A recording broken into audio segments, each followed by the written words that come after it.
माड़ी आसुची आउ एक घूर्णिबलय 20 जिला को जेलो अलर्ट आसंता 4 दिन जाए बिजुली और घड़घड़ी मार्ग राज्य को माड़ी आसुची आउ एक घूर्णिबलय अक्टोबर 7 तारिख में घूर्णिबलय सृष्टि नहीं आकलन करिसेंती पाणीपाग विज्ञानी। घूर्णिबलय प्रभाव में आसंता 7 रु 12 तारिख जाए राज्य में वर्षा लगी रहिबो बोली सूचना मिली। केंद्रीय बंगोपसागर में घूर्णिबलय सृष्टि हेबार संभावना यार विशेष प्रभाव उत्तर और उपकूल ओडिशा रे देखा देबो।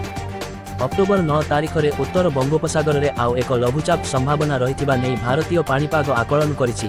ट्रप लाइन प्रभाव में राज्य में मेघुआ पाग सह हालुका वर्षा लगी रही। आसंता 4 दिन जाए बिजुली और घड़घड़ी सह वर्षार संभावना को नहीं चेतावनी देछि पाणीपाग विभाग। आज सकाळु राजधानी समेत अन्य किछि गाँव में मध्य हालुका वर्षा देखा मिली।